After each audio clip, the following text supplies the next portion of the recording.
90s के दशक में एक बहुचर्चित मूवी थी दामिनी, और उससे भी ज़्यादा चर्चा में रहा उस मूवी का एक डायलॉग, तारीख पे तारीख, तारीख पे तारीख। उस समय के बहुत चर्चित कलाकार सनी देओल कोर्ट रूम में जज के सामने ये बोलते हैं, तारीख पे तारीख, मिलॉर्ड जज साहब कितनी तारीख देंगे। ये डायलॉग आप सबके जहन में, दिलो दिमाग में छाया हुआ है। वो मूवी का नाम आप लोग भूल गए होंगे, लेकिन उस मूवी का ये डायलॉग हर किसी को याद है। ऐसा ही एक वाक़या हुआ दिल्ली की एक कोर्ट में, जहाँ मैं आज न्यायशाला के स्पेशल एपिसोड किस्सा कचहरी में बात करूँगा। ऐसी ही एक घटना जो दिल्ली के कोर्ट कड़कड़डूमा में घटी कुछ दिनों पहले, मैं उसकी बात करूँगा। हुआ यूँ कि एक शख्स जिनका एक मुकदमा कड़कड़डूमा कोर्ट में 2016 से चल रहा था, और 2016 से उस पर कोई कार्रवाई नहीं हो रही थी। जैसा कि आप सब लोग जानते हैं कि पिछले 2 साल से तो अदालती कार्रवाई जो पुराने मामले हैं उनमें बहुत धीमी गति से हो रही है या ना के बराबर हो रही है। और 2016 से मुझे लगता है 2018 में जो 2 साल का पीरियड रहा होगा, उसमें जो उनकी प्लीडिंग्स हुई होंगी वो कंप्लीट हुई होंगी। उसके बाद सिर्फ तारीख और तारीख 2 साल से मिल रही हैं। तो वो इन तारीख़ों के मिलने से और कोर्ट कचहरी बहुत ज़्यादा आने जाने से बहुत परेशान हो गए।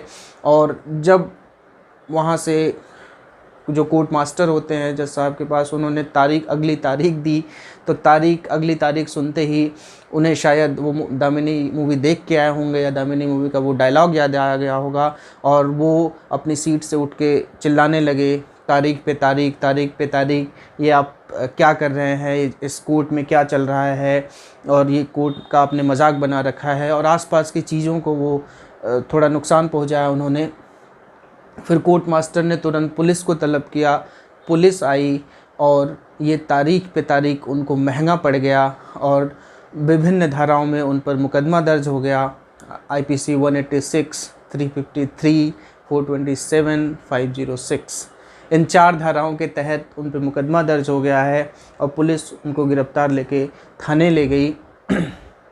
मैं आपको ये धाराएं भी बता देता हूँ कि इन धाराओं के अंतर्गत क्या क्या होता है। IPC 186, आप किसी पब्लिक सर्वेंट को उसका पब्लिक जो भी सर्विस है उसको डिस्चार्ज करने में अगर आप व्यवधान उत्पन्न करते हैं। IPC 353, अगर आप क्रिमिनल फोर्स यूज़ करते हैं किसी भी पब्लिक सर्वेंट को उसका जो ड्यूटी है उसको डिस्चार्ज करने के लिए, तब लगती है 2 साल तक की सज़ा होती है इसमें। IPC 427, अगर आप कोई सामान का नुकसान पहुंचाते हैं, 50 रुपये से ज़्यादा की अगर उसकी कीमत है, उसको सामान का नुकसान पहुंचाते हैं, तो IPC 427 लगती है। और IPC 506 क्रिमिनल इंटिमिडेशन के लिए होती है।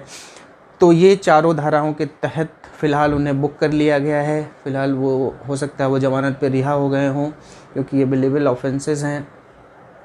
लेकिन अब वो इन 4 धाराओं के तहत उन पे कार्रवाई हो गई है। अब वो फिर से वो कोर्ट कचहरी का उनको चक्कर कम से कम अगले 2-3 साल फिर से लगाना पड़ेगा। तो मैं आप सबसे निवेदन करूँगा कि मूवी के चक्कर में और मूवी देख के आप प्लीज़ मूवी वाला सीन और मूवी वाली चीज़ें जैसा मूवीज़ में दिखाया जाता है, कोर्ट्स देश की वैसे बिल्कुल नहीं चलती। जो प्रोसीजर्स मूवीज़ में दिखाया जाता है वो प्रोसीजर्स बिल्कुल नहीं अपनाए जाते, उसके बहुत विपरीत प्रोसीजर्स हैं कोर्ट्स के।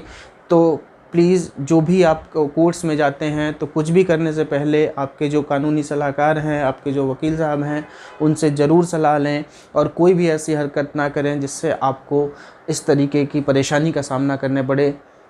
आप सब अपना खूब ख्याल रखें। आज के सेशन में बस इतना ही। धन्यवाद।